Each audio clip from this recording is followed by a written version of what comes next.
एक देश एक निवडणुकीविषयी बैठक 25 जानेवारीला संयुक्त संसदीय समितीची बैठक पार पडणार आहे। संयुक्त संसदीय समितीची ही पहिली बैठक होणार आहे। बुधवारी सकाळी 11 वाजता समितीची बैठक आयोजित करण्यात आली आहे।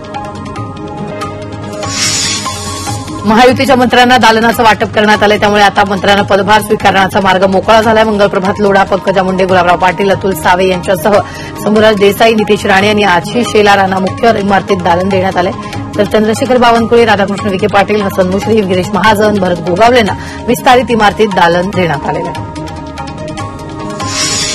महायुतीच्या मंत्र्यांना बंगल्यांचं वाटप करण्यात आलंय। खातेवाटप जाहीर झाल्यानंतर दालनांचं वाटप जाहीर झालं, त्यानंतर अवघ्या काही तासात मंत्र्यांना कोणकोणते बंगले मिळणार याची यादी जाहीर करण्यात आली। चंद्रशेखर बावनकुळेंना रामटेक बंगला मिळालाय, तर राधाकृष्ण विखे पाटील यांना रॉयल स्टोन बंगला देण्यात आलाय। पंकजा मुंडेंचा मुक्काम आता पर्णकुटी बंगला असणार आहे। छगन भुजबळ मोठे नेते, त्यांना नाकारता येत नाही अशी प्रतिक्रिया गिरीश महाजनांनी दिली आहे। भुजबळ हे ओबीसीचे मोठे नेते, त्यामुळे त्यांना मंत्रिमंडळात घ्यायला पाहिजे असंही महाजन म्हणाले। मी खात्याचा चार्ज घेतलेला नाही, मात्र मी माहिती घेतली असं विधान महाराष्ट्राच्या चित्ररथाबद्दल आशिष शेलार यांनी केले। 5 वेळा महाराष्ट्राला संधी मिळाली, पुढेही मिळेल। चक्रीय पद्धतीने चित्ररथांसाठी राज्यांना संधी मिळेल असं ते म्हणाले। आदिवासी प्रकल्पांतर्गत पेसा आणि नॉन पेसा अंतर्गत येणाऱ्या गावांवर विशेष लक्ष देणार असल्याचं डॉ. उईके म्हणाले। या गावांना जास्तीत जास्त निधी कसा देता येईल यासाठी प्रयत्न करणार असल्याचंही ते म्हणाले। लाभार्थी अधिकारी आणि सरकार ही विभागाची सायकल ती विस्कळीत होऊ देणार नसल्याचंही त्यांनी यावेळी म्हटलेलं आहे। आदिवासी शाळांच्या वेळेत बदल करण्यासंदर्भात मुख्यमंत्र्यांची चर्चा करणार असल्याचं डॉ. अशोक उईकेंनी सांगितलं। आदिवासी शाळांच्या वेळेत कसा बदल होईल, हा प्रश्न कसा सोडवता येईल यासाठी प्रयत्न करणार असल्याचंही ते बोलताना म्हणाले। मराठी माणसांवर हल्ला करणं ही बाब अतिशय दुर्दैवी अशी प्रतिक्रिया गिरीश महाजन यांनी दिली। तसंच कल्याणमध्ये महिलांनी अतिशय गंभीररित्या मारहाण केली। जर कोणी करत असेल त्यांची मुजोरी खपवून घेतली जाणार नाही असा इशारा महाजनांनी दिला। पुण्यातील कोरेगाव भीमा विजय स्तंभाला उपमुख्यमंत्री अजित पवार यांनी भेट दिली। 1 जानेवारीला होणाऱ्या शौर्य दिनाच्या कार्यक्रमाच्या तयारीचा आढावा पवारांनी घेतलेला आहे। कोरेगाव भीमा आणि परिसरातील हॉटेल लॉज मालकांना बिल घेऊन पैसे मिळून नसतील तर त्यांनी माझ्याकडे तक्रार करावी असं वक्तव्य अजित पवारांनी केलं। मी त्यांच्यावर कारवाई करणार। हे सरकार काम करत असताना कुठेही मोफत काही करत नसल्याचं त्यांनी म्हटलं।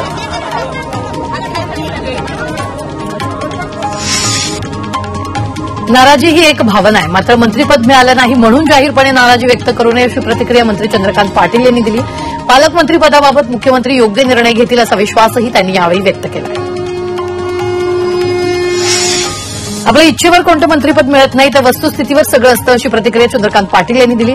तसंच पालकमंत्रीपदाचा निर्णय उशिरा होईल मात्र योग्य होईल असं सांगत तो मुख्यमंत्री आणि उपमुख्यमंत्री योग्य निर्णय घेतील असा विश्वासही त्यांनी व्यक्त केला। ठाणे जिल्ह्याच्या पालकमंत्रीपदावरून भाजप शिवसेनेत रस्सीखेच सुरू आहे। शिवसेनेकडून उपमुख्यमंत्री एकनाथ शिंदेंच्या नावाची चर्चा सुरू आहे, तर दुसरीकडे गणेश नाईकांच्या सुद्धा नावाची चर्चा सुरू आहे। पालकमंत्रीपदावरून कुठेही वाद नसल्याचं उदय सामंतांनी स्पष्ट केलं। तसंच 2 ते 3 दिवसानंतर पालकमंत्रीपदाच्या याद्या जाहीर होतील। 99% पालकमंत्रीपदाच्या नियुक्त्या कायम झाल्या असल्याचंही सामंतांनी म्हटलं। रायगडच्या पालकमंत्रीपदावरून वाद रंगण्याची शक्यता आहे। शहरात शिवसेना आणि राष्ट्रवादीमध्ये बॅनर वॉर रंगले। भरत गोगावलेंच्या समर्थकांनी फिक्स पालकमंत्री असे बॅनर लावले, तर दुसरीकडे आदित्य तटकरेंच्या समर्थकांनी भावी पालकमंत्री असे बॅनर लावले। अकलूजमध्ये जयकुमार गोरे आणि रणजित सिंह नाईक निंबाळकरांच्या पोस्टरची चर्चा आहे। हे दोघंही नेते हातात पिस्तूल घेत अॅक्शन पोच करताना दिसत आहेत। मंत्रिमंडळात समावेश झाल्यानं अभिनंदनासाठी हे बॅनर झळकलेले। रायगडच्या पालकमंत्रीपदावरून पेच कायम असतानाच लोणेरे इथं पालकमंत्री भरत गोगावले फिक्स असे भले मोठे फ्लेक्स झळकले। त्यामुळे रायगडच्या पालकमंत्रीपदाबाबत शिवसेना अधिक आग्रही झाल्याचं दिसून येत आहे। गोगावले समर्थकांनी हे बॅनर लावलेले आहे। ग्रामविकास आणि पंचायत राज मंत्री जयकुमार गोरेंचं साताऱ्यात जल्लोषात स्वागत करण्यात आले। कार्यकर्त्यांनी खांद्यांवर घेऊन जल्लोषात त्यांची मिरवणूक काढली। दरम्यान जेसीबीमधून पुष्पवृष्टी करण्यात आली। अजित पवार यांनी बीड परभणी जिल्ह्याचं पालकत्व स्वीकारावं अशी मागणी आमदार अमोल मिटकर यांनी केली। पुणे जिल्ह्यासोबत बीड परभणीचंही पालकत्व स्वीकारा अशी मागणी मिटकर यांनी केली। पालकमंत्रीपदाची नियोजन करण्यासाठी महायुतीचे 3ही नेते सक्षम असल्याचं डॉ. अशोक उईके यांनी सांगितलंय। हा फार मोठा चर्चेचा विषय नसून देवेंद्र फडणवीस, एकनाथ शिंदे आणि अजित पवार या मोठ्या नेत्यांना पालकमंत्री पदाचं नियोजन करणं अगदी सोपं असल्याचं ते म्हणाले। बांगलादेशनं भारताला पत्र लिहून माजी पंतप्रधान शेख हसीना यांना परत पाठवण्याची मागणी केली आहे. मोहम्मद युनूस यांच्या नेतृत्वाखालील बांगलादेशातील अंतरिम सरकारनं भारत सरकारला हे पत्र लिहिलं आहे. बांगलादेशाच्या अंतरिम सरकारमध्ये शेख हसीना यांच्यावर अनेक गुन्हे दाखल आहेत. महसूल मंत्री चंद्रशेखर बावनकुळे अॅक्शन मोडवर आलेत. राज्यातील वाळू तस्करी रोखण्याकरिता पावलं उचलणार असून यासाठी चांगली पॉलिसी आणणार असल्याची माहिती बावनकुळेंनी दिली आहे. वाळू तस्करी करणाऱ्यावर कडक कारवाई करणार असल्याचं बावनकुळेंनी म्हटलंय. दरम्यान भुजबळांच्या नाराजीवर मुख्यमंत्री देवेंद्र फडणवीस यांनी प्रतिक्रिया दिली. भुजबळांच्या नाराजीवर लवकरच तोडगा काढू अशी माहिती फडणवीसांनी दिली. भुजबळ आमच्यासोबत असणं गरजेचं असं विधान फडणवीसांनी केलं. राष्ट्रवादी पक्ष छगन भुजबळांची नक्कीच समजूत काढेल असा विश्वास उदय सामंतांनी व्यक्त केला.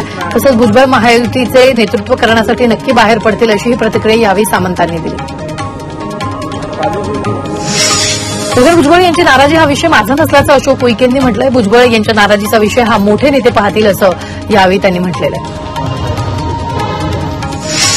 भुजबळांनी फडणवीसांना भेटणं हे प्रासंगिक असल्याचं विधान आशिष शेलारांनी केलं. भुजबळ ओबीसीचा मोठा चेहरा असून हे दोघे योग्य भूमिका स्पष्ट करतील असंही ते म्हणाले. सोमनाथ सूर्यवंशीची हत्या ही सरकार पुरस्कृत असल्याचा आरोप काँग्रेस खासदार राहुल गांधींनी केला.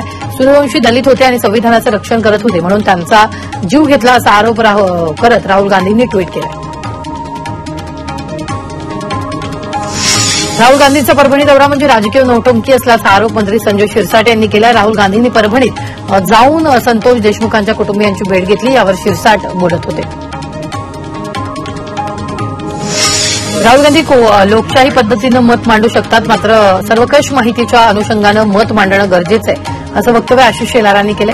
राहुल गांधींचे मुख्यमंत्र्यांवरचे आरोप बिनबुडाचे असून सरकारच्या वतीनं उचित उत्तर दिलं जाईल असं शेलार यांनी यावेळी म्हटलं.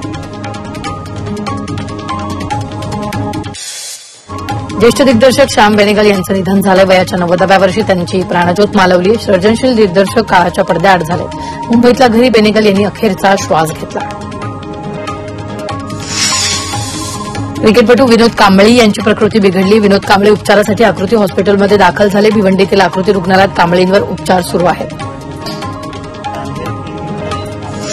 धनंजय मुंडेंविरोधात मराठा क्रांती मोर्चानं आक्रमक भूमिका घेतली. जोपर्यंत मुंडेंची मंत्रिमंडळातून हकालपट्टी होत नाही तोपर्यंत अजित पवारांच्या कार्यक्रमात निदर्शनं करणार असल्याचा इशारा मराठा मोर्चानं दिला. कल्याणमध्ये महावितरणाच्या ढिसाळ कारभाराविरोधात माजी नगरसेवक महेश गायकवाडांसह नागरिकांनी मोर्चा काढला. कल्याण पूर्व भागात वारंवार वीज पुरवठा खंडित होतोय, त्यामुळे नागरिक आणि विद्यार्थ्यांना त्रास सहन करावा लागतोय. याविरोधात आंदोलकांनी जाब विचारला. वीज पुरवठा सुरळीत करण्याची मागणी करत महावितरण अधिकाऱ्यांना कंदील भेट दिला.